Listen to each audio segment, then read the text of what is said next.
하나님 말씀 고린도전서 15장 20절에서 24절 말씀 읽어드리겠습니다. 그러나 이제 그리스도께서 죽은 자 가운데서 다시 살아 잠자는 자들의 첫 열매가 되셨도다. 사망이 사람으로 말미암았으니 죽은 자의 부활도 사람으로 말미암는도다. 아담 안에서 모든 사람이 죽은 것 같이 그리스도 안에서 모든 사람이 삶을 얻으리라.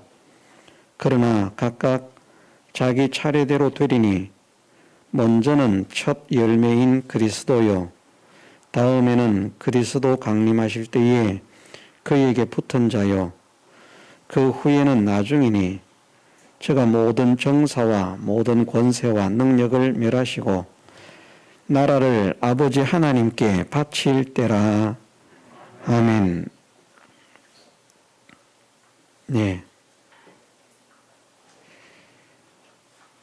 우리를 구원하시기 위해서 이 땅에 오신 예수님은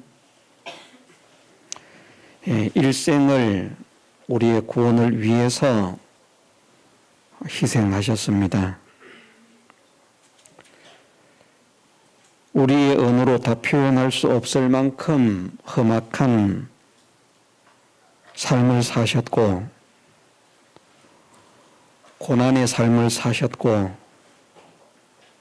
또 고통을 당하는 삶을 사셨습니다. 환경적으로도 궁핍한 그런 삶을 사셨고, 몸으로도 우리는 알 수 없지만 말로 표현할 수 없는 극심한 고통이 그 삶을 짓누르는 그런 질고를 안고 사셨습니다. 능력이 없어서 그런 삶을 사신 것 아니고, 또 실력이 없어서 그런 삶을 사신 것 아닙니다. 예수님께서 부자가 되시려고 하면 얼마든지 부자가 되실 수 있었고, 또 존귀한 자가 되려고 하면 얼마든지 존귀한 자가 될 수 있었고, 세상의 권세자가 되려고 하셨다면 역사상 그 누구도 이루지 못한 절대 권력자가 되시고도 남음이 있는 능력을 가지신 주님이십니다. 그런데 그렇게 살지 않으신 것은 고난당하는 우리, 고통당하는 우리, 가난한 우리,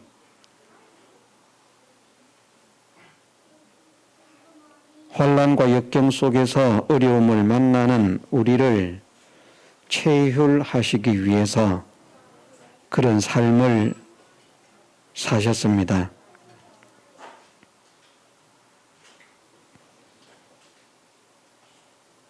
우리는 이런 진리의 이치를 어떻게 우리 마음으로 다 이해를 할 수 있을까? 참 어려운 그런 내용입니다만은, 나를 부욕해 하시기 위해서 가난해지신 주님을 믿어야 됩니다. 우리로 하여금 평화를 누리게 하시기 위해서 고통을 당하신 주님을 믿어야 됩니다. 당신의 죄 때문에 고통을 당하신 것이 아니고, 당신의 잘못이나 실수 때문에 고난을 당한 것이 아니고, 우리를 영화롭게 하시기 위해서, 존귀케 하시기 위해서, 그래서 그런 삶을 사시고, 또 한편으로는 우리가 당하는 이 고난을 어쨌든 우리의 범죄로 인해서 우리가 당하게 된 것이지만 하나님의 뜻을 따라 고난을 당하게 된 것이기 때문에 사랑하는 자들이 당하는 그 고난, 그 아픔이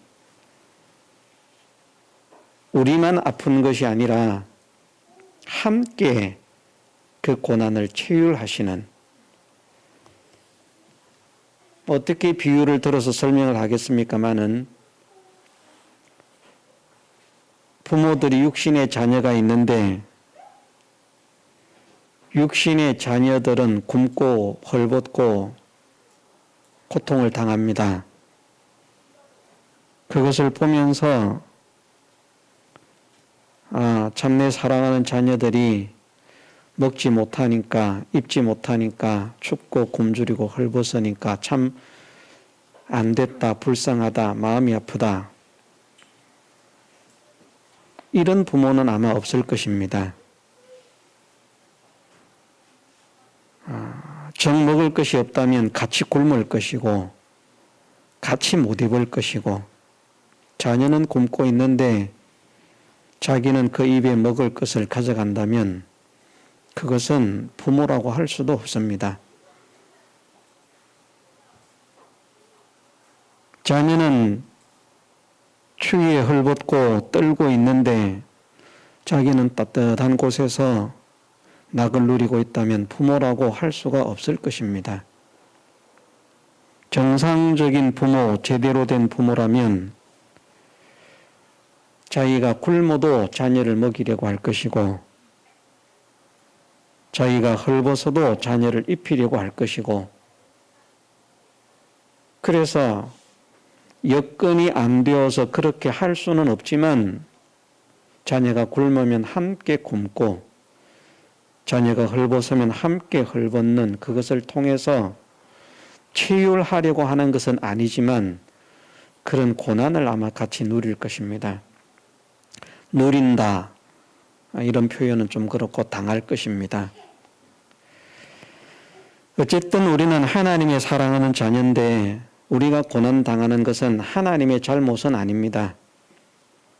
우리의 죄 때문에 우리가 고난을 당하는 것이고 우리의 허물 때문에 우리가 환난과 역경을 만나는 것입니다. 그렇지만 네 잘못 때문에 네가 고난을 당하니까 나는 아무 상관없다. 그런 하나님이시라고 하면 사랑의 하나님이시라고 할 수가 없습니다. 우리 자녀가 아프면 내 마음이 아픈 것처럼 우리가 아프면 하나님의 마음도 아프신데 그 아픈 것을 우리는 다른 것, 굶는 것, 못 입는 것 이런 건 동참할 수 있지만 아픈 것은 동참해 줄 수가 없습니다. 자녀가 머리가 깨졌다고 머리가 깨진 자녀의 아픔을 알기 위해서 망치로 자기의 머리를 내리치는 부모는 없지 않습니까? 우리 자녀가 지금 머리가 깨졌는데 내 머리가 멀쩡해서 되겠느냐? 나도 같이 아파야 된다.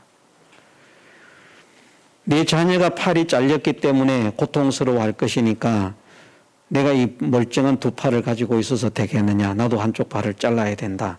그런 부모는 없습니다. 그러나 하나님은 우리가 우리의 죄 때문에 고난과 환난과 역경과 풍파를 만남에도 우리의 고난 당함을 긍휼히 여기실 뿐만 아니라 당신이 그 고난과 고통을 몸소 체험하셔서 얼마나 아픈지 얼마나 고통스러운지를 실상으로 느끼시기 위해서 주님이 그런 삶을 살게 되신 것입니다.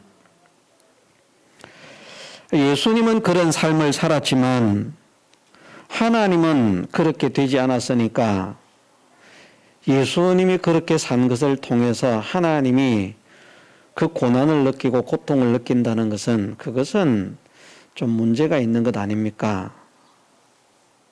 예, 어떻게 생각하면 그렇게 생각할 수도 있습니다. 그러나 우리가 이미 배워서 알고 있는 대로 사람이신 예수님과 하나님이신 여호와는 뗄래야 뗄 수 없는 하나의 격위가 되셨습니다. 그래서 신인 양성일위가 되셨다.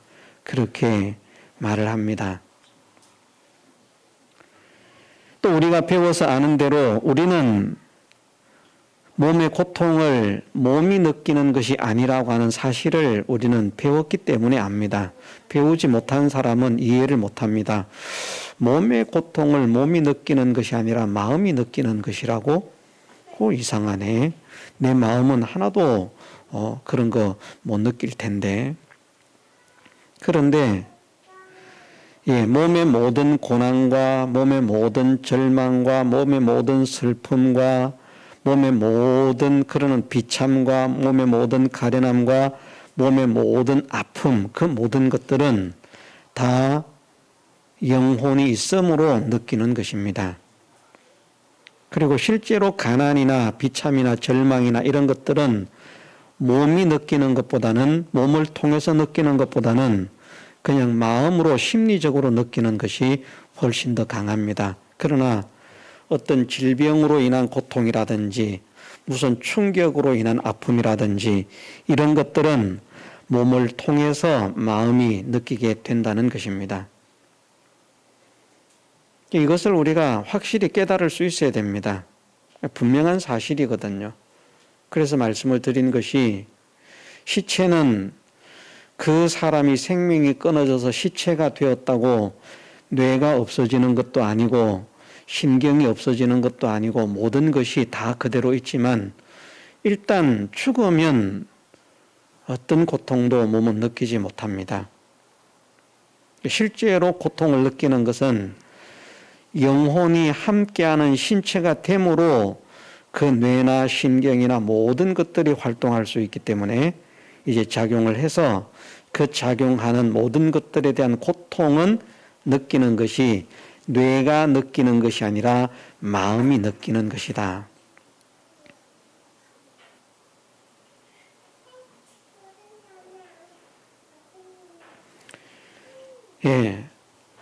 우리의 아픔도 우리의 마음이 느낍니다. 우리의 고난도 우리의 마음이 느낍니다. 우리의 절망도 우리의 마음이 느낍니다. 그것처럼 예수님의 몸을 통해서 예수님의 몸과 하나가 되신 양성일위가 되신 여호와께서 예수님의 몸을 통해서 모든 고난을 다 체험하시는 것입니다.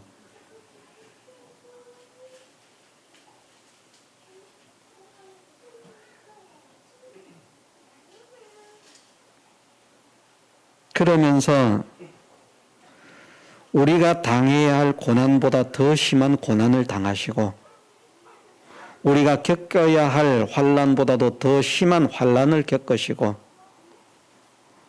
우리가 당해야 할 아픔보다도 더 극심한 아픔을 당하시고 우리보다도 훨씬 비참한 삶을 사시면서 예수님의 몸을 통해서 모든 인생의 고뇌와 인생의 비참을 몸소 경험하신 것입니다. 예수님의 삶은 전부 다 우리를 위한 삶입니다.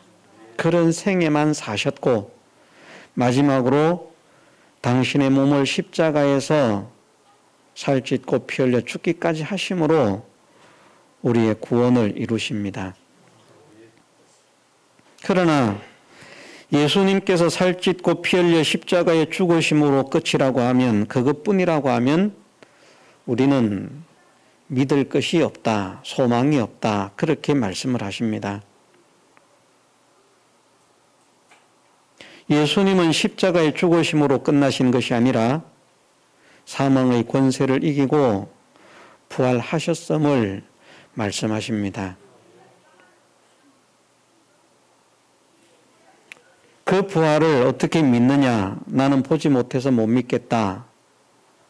그렇게 말한다면 그것은 뭐 어찌할 수 없습니다. 개인의 자유라고 할 수 있기 때문에 안 믿어지는 것을 억지로 믿으라고 할 수도 없습니다.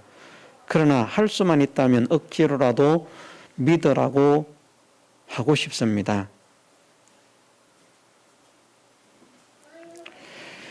주님의 부활은, 실제의 부활은 예수님을 추종하고 따르던 자들 앞에서 예수님이 부활하신 것 아닙니다.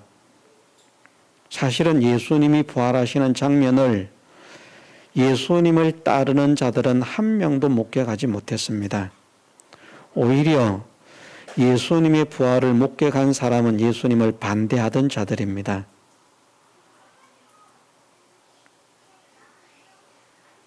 예수님께서 생전에 인자가 죽임을 당하고 3일 만에 살아날 것이다 말씀하셨기 때문에 바리새인들이 그것을 몰랐던 것 아니고 그것을 알고 있었습니다. 그래서 빌라도에게 가서 말을 하지요. 저자가 살았을 때에 3일 만에 부활한다고 말을 했는데 부활은 못한다. 그런데 제자들이 그 시체를 훔쳐가가지고 부활했다고 선동을 하면 얼마나 혼란이 있겠느냐. 그러니 그 추종자들이, 예수의 추종자들이 예수의 시체를 훔쳐가지 못하도록 군사를 주어서 지키게 합시다. 그래서 빌라도의 군사와 그 제사장들의 무리에 속한 군사들이 함께 무덤을 지키게 됩니다. 그들 앞에서 예수님께서 부활을 하신 거예요. 그 부활하시는 모습을 보고 그 무덤을 지키는 자들이 두려움에 죽은 자 같이 되었습니다. 그리고는 그 사실을 가서 바리새인과 서기관들과 제사장들에게 전했습니다. 그랬더니 뭐라고 합니까?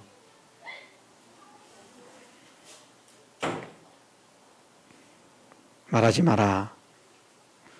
훔쳐갔다고 해라.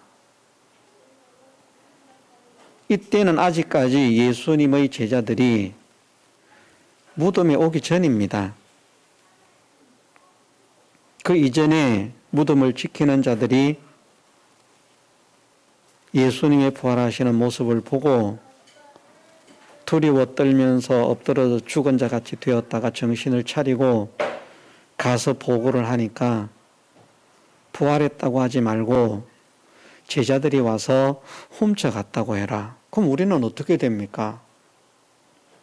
너희가 죽지 않도록 내가 총독께 빌라도에게 우리가 말을 하겠다. 그러면서 많은 돈을 주어서 그들의 입을 봉했다고 말씀을 하십니다. 실제로 부활은 반대자들 앞에서 부활을 하셨고요. 그 부활하신 예수님께서 나타내시기는, 이후에 사람들에게 나타내시기는 제자들에게 나타내 주신 것입니다. 내가 다시 살아났다. 바로 내가 그다 하는 것을 증명을 하시고 증거를 하시고 40일 동안 함께 땅에 계셨습니다.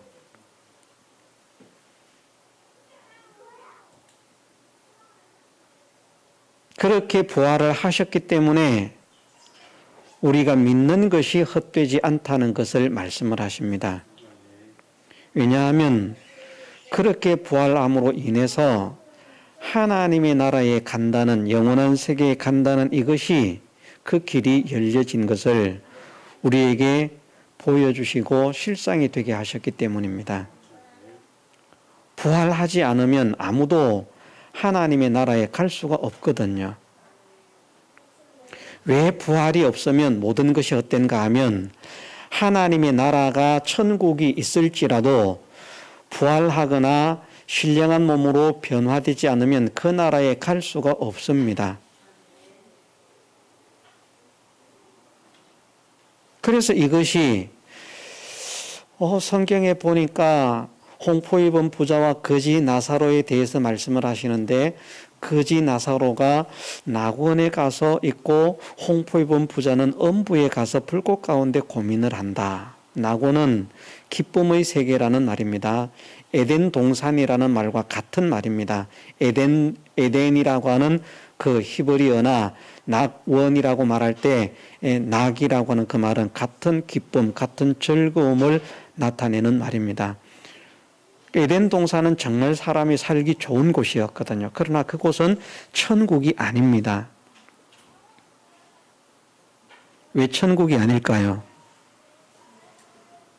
천국은 부활하지 않으면 갈 수가 없어요. 신령한 몸으로 부활해야만 갈 수 있는 세계가 천국입니다. 그냥의 몸으로는 갈 수도 없고 그냥의 몸 없이도 갈 수가 없고 사람으로서는 신령한 몸을 입어야만 갈 수 있는 세계가 천국입니다. 그런데 낙원은 신령한 몸을 가지지 않아도 죽으면 가요. 믿는 사람들이, 예수님을 믿는 사람들이 죽으면 예수님이 재림하실 때까지 기다리게 되는 대기장소가, 그래서 천국 대기장소라 이렇게 표현을 합니다. 천국에 갈 수 있는 성도들이 예수님께서 오시기 전까지, 재림 때까지 대기하고 있는 그 세계를 낙원이라 그렇게 말을 합니다. 그곳을 아마도 추방되었던 에덴 동산이 아닐까, 동일한 장소일 것이라고 그렇게 생각을 합니다.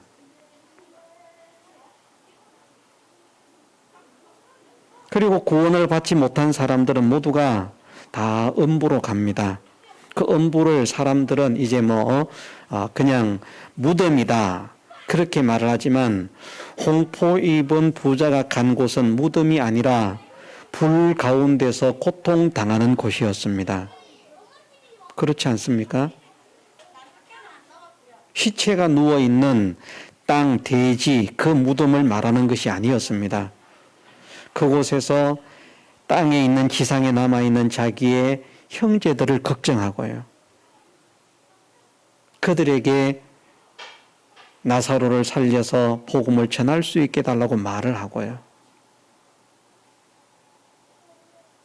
무덤에 묻혀서 썩어 소멸되어 없어지는 그것을 말씀하고 있지 않습니다. 음부라고 하는 것이, 어떤 경우에는 음부라고 하는 것이 그냥 무덤을 가리키는 경우도 있습니다만은, 또 성경에서 음부는 분명히 무덤과 다른, 또 다른 영혼이 가는 세계를 말씀하시고 있습니다. 그런데 어쨌든 신령한 몸으로 부활하지 않으면, 또 신령한 몸을 입고 변화되지 않으면 낙원까지는 갈 수 있을지 몰라도 천국은 갈 수가 없어요. 천국은 하나님께서 예비하신 신령한 몸을 입어야만 들어가게 되는 것입니다. 천국이 없으면, 하나님께서 만들지를 않으셨다면 그런 신경 안 쓰고 낙원에서 살면 되는데, 왜? 사실은 낙원만 해도 족하거든요. 그렇지 않습니까? 그죠? 낙원만 해도 족한 세계입니다. 그곳에서도 죽음을 모르고요, 고통을 모르고요, 정말 좋은 세계인데, 그런데 천국이 있음을 말씀하십니다.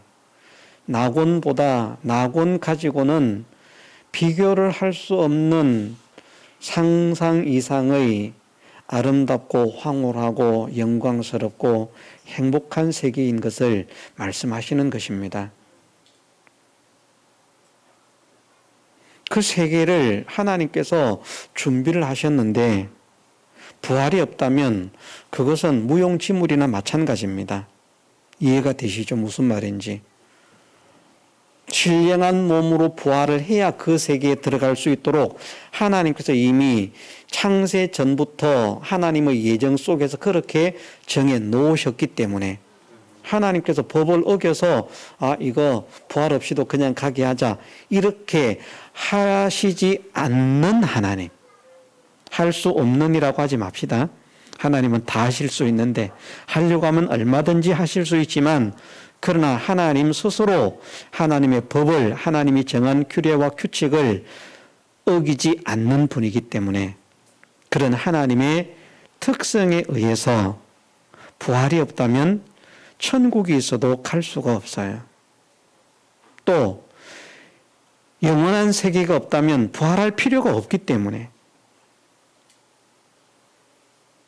그래서 영원한 세계와 부활이라고 하는 이 관계는 사실은 별개의 관계처럼 보이지만 뗄래야 뗄 수 없는 관계로서 그런 연결성을 가지고 있습니다. 그런데 우리가 신령한 몸으로 부활을 하고 싶어도 우리 마음대로는 부활을 할 수가 없어요. 그것을 예수님의 부활을 통해서 그 부활을 함께 누릴 수 있는 그런 은혜를 주신 것입니다. 우리의 죄가 속해지는 것도 예수님의 은혜로 속해지는 것이고, 우리가 의롭게 되는 것도 예수님의 은혜로 의롭게 되는 것이고, 우리가 하나님과 화친한 자가 되는 것도 예수님의 은혜로 화친한 자가 되는 것일 뿐만 아니라, 우리가 신령한 몸을 입고 부활하는 것 역시도 주님의 역사로, 주님의 은혜로 그렇게 되어집니다.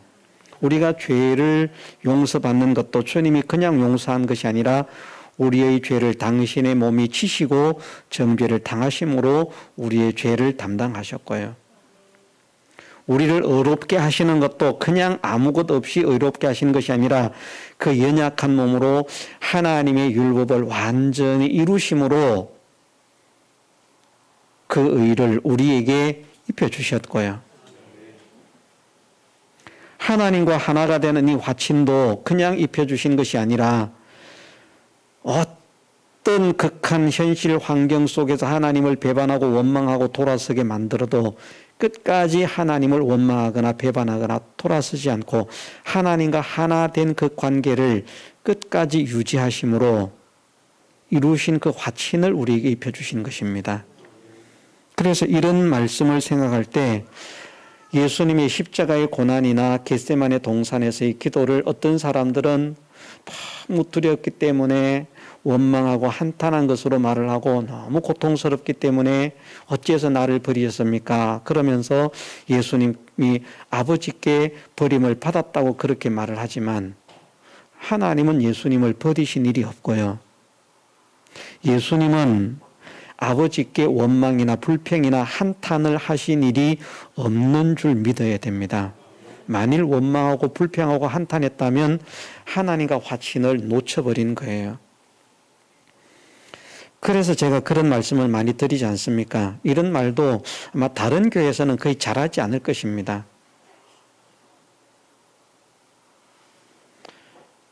우리가 믿는 우리의 구주 예수님의 상태나 믿음을 인간의 믿음보다 못한 것으로 격화시키지 마라.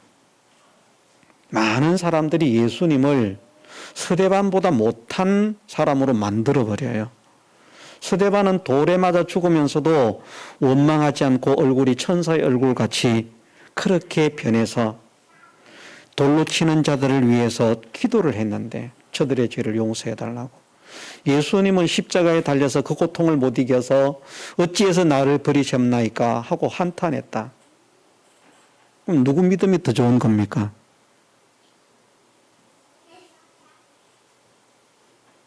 예수님께서 엘리 엘리 라마 사박단이라고 하신 것이 예수님의 신세 한탄이라고 성경을 해석하는 사람들은 그것은 예수님을 죄인으로 만드는 사람들입니다.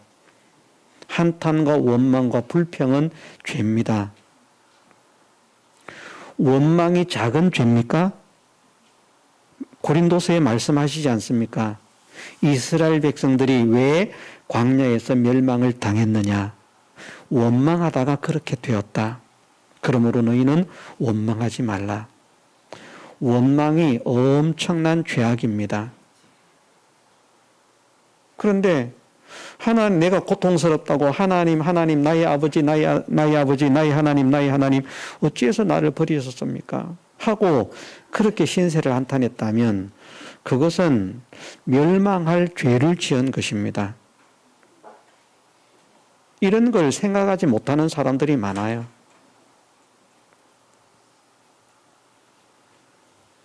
그래서 저는 그것을 예수님께서 십자가에서 그 고난을 당하시면서도 나를 모든 사람의 죄를 대속하는 구속물로 이 몸이 버려지게 하신 것을 감사드립니다. 하나님을 찬양하는, 아버지를 찬양하는 찬양의 노래라고 말했습니다. 그래서 시편 22편을 인용한 것이다. 시편 22편은 다윗이 하나님을 원망해서 하는 시가 아닙니다.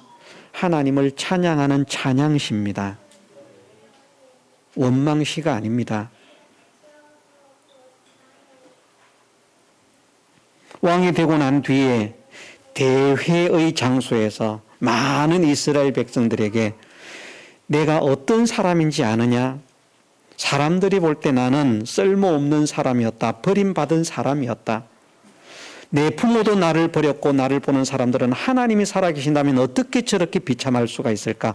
그랬던 사람인데 그런 나를 이스라엘의 왕이 되게 하시고 오늘 이 자리에 있게 하셨다. 그 하나님을 찬양하라. 이렇게 형식이 되어 있는 것이 시편 22편입니다. 실제로 다윗은 사람들이 볼 때 그런 사람처럼 보이지 않았습니까? 그렇게 하나님을 잘 믿는데 엄청난 어려움을 당했거든요. 그래서 어떤 면에서는 하나님을 믿던 사람도 다윗 때문에 실족한 사람도 있었을 것입니다. 하나님이 살아계신다면 어떻게 저럴 수가 있을까? 저건 하나님이 없는 거야. 나는 하나님 안 믿을 거야. 그런데 때가 되니까 하나님께서 다윗을 높이셨습니다. 이러면 이제 말씀의 방향이 다른 데로 가기 때문에 다시 또 돌아와야 되는데 예. 그런 모든 고난이나 의나 화친이나 이런 것들을 그냥 우리에게 입혀주시는 것이 아니라 예수님의 실상의 삶을 통해서 우리에게 실상의 구원의 은혜가 되게 하신 것처럼 부활도 예수님이 경험하지 않고 우리에게 그냥 주시는 은혜가 아니라 예수님의 선 경험을 통해서 우리에게 후 열매가 맺혀지게 하시는 역사라는 말입니다. 그것을 설명하려고 하다가 뭐 이렇게 딴 길로 갔다 왔습니다만은. 그래서 우리의 죄가 속해지는 것도 예수님의 사죄의 은혜가 아니면 속해질 수가 없고 우리가 의롭게 되는 것도 예수님의 칭의의 은혜가 아니면 그거 될 수가 없고 우리가 하나님과 화친한 것도 예수님의 그 화목의 은혜가 아니면 될 수 없는 것처럼 우리의 부활도 예수님의 부활이 아니면 이루어질 수가 없습니다. 그런데 예수님께서 부활을 하셨기 때문에 그 부활의 은혜를 우리에게 입혀주시는 것입니다. 내가 부활을 했으니 너희들도 부활하는 자가 되어라. 그래서 예수님의 부활이 첫 번째 부활이기도 하고 첫 열매 부활이기도 합니다. 성도들에게 있어서 첫 번째 부활이라고 하는 것이 아니라 모든 부활 중에 첫 번째 부활이라. 그럼 그것도 틀린 것 아닙니까? 왜요? 보니까 구약에 엘리야도 죽은 사람을 살려주었고 엘리사도 죽은 사람을 살려주었고 이사야의 뼈에 엘리사의 뼈입니까? 엘리사의 뼈에 시체를 던졌더니 살아났고 예수님도 죽은 자를 살려주고 그 이전에 살아난 사람이 죽었다가 살아난 사람이 부활했다고 하는 사람이 있는데 무슨 예수님의 부활이 첫 열매 부활입니까? 왜 예수님의 부활을 첫 열매 부활이라고 말씀하는가 하면 그들은 죽었다가 살아났지만 어떤 상태로 살아났습니까? 다시 죽을 자로 살아났다는 말입니다. 그건 부활이 아닙니다. 다시 살아났으니까 부활은 부활인데 성경에서 성도에게 약속하신 소망으로 주신 부활은 아니라는 것입니다. 그들은 살아났지만 또 죽는 거예요. 그래서 지금 하나님께서 성도에게 소망으로 주시는 부활은 우리가 가진 몸으로 지금 우리가 가지고 있는 이 몸으로 부활하는 것이 아니라는 것을 분명하게 말씀하시고 있는 겁니다. 만일 그들의 부활이 진짜 성경에서 말씀하신 부활이라면 예수님의 부활은 첫 열매 부활이 될 수가 없어요. 그런데 진짜 부활이라고 하는 열매를 볼 때 첫 번째로 딱 달린 열매가 예수님이라는 말이거든요. 그럼 그 이전에 죽었다가 살아난 사람들은 다 이 부활이라고 하는 열매가 아닌 부활처럼 보이는 비스무리한 다른 열매였다는 겁니다. 그럼 진짜 부활은 무엇인데? 오전에 배운 말씀대로 하늘에 속한 신령한 몸을 입고 부활하는 것이 진짜 부활이라는 말입니다. 영원히 죽지 않는 영적인 몸을 입고 부활하는 것. 표현을 그렇게 하신 것입니다. 신령하다고 해도 뭐 문제는 없고 영적인 몸이라고 해도 문제는 없는데, 이 의미가 가지는 것이 무엇인가 하면 우리 영혼의 기능보다도 훨씬 뛰어나다고 할 만큼, 신비하리만큼 그런 기능과 능력과 실력을 가진 그런 몸이라는 말입니다. 우리가 빨리 이제 입어봐야 됩니다. 그래야 알지 뭐. 야, 이것이 이런 몸이었구나. 우리가 경험을 해봐야 실상을 알지, 그냥 말을 해가지고 어떻게 알겠습니까? 그래서 그냥 그 몸을 가지고 탁 하면 벌써 저기 뭡니까? 오리온 별자리에도 가 있고, 예를 들면 지금은 거기 가려고 하면 빛의 속도로 가도 몇 년을 가야 된다 그럽니까? 안드로메다 성운이 있는 데까지 가려고 하면 몇 광년을 가야 된다 그럽니까? 몇만 광년, 빛의 속도로 달려도 몇만 광년, 몇 백만 광년을 가야 될 그곳을 신령한 몸은 눈 깜짝할 사이에 갈 수 있는 실력, 순간 이동 능력,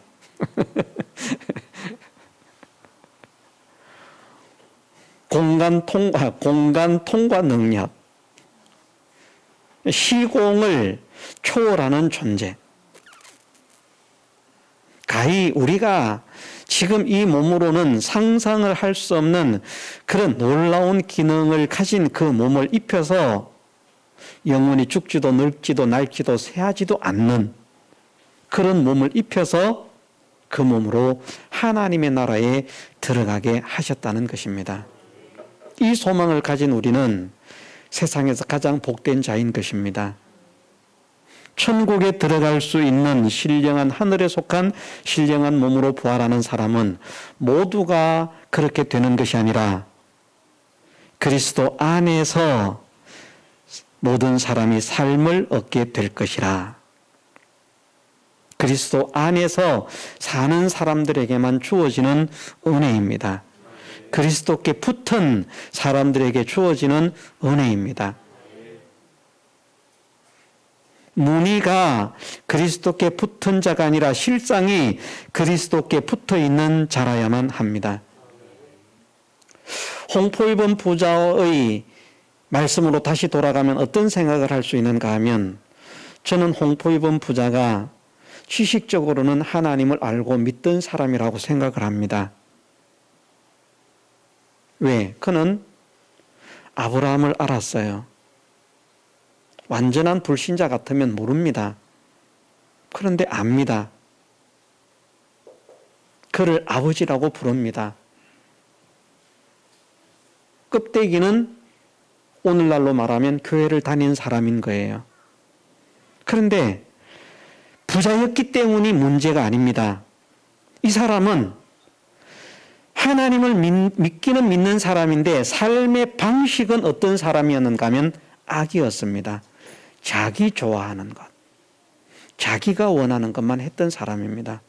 우리가 그리스도께 붙은 사람, 그리스도 안에 사는 사람이 되려고 하면 자기라고 하는 것을 죽이지 않으면 안 됩니다. 말씀하지 않으셨습니까?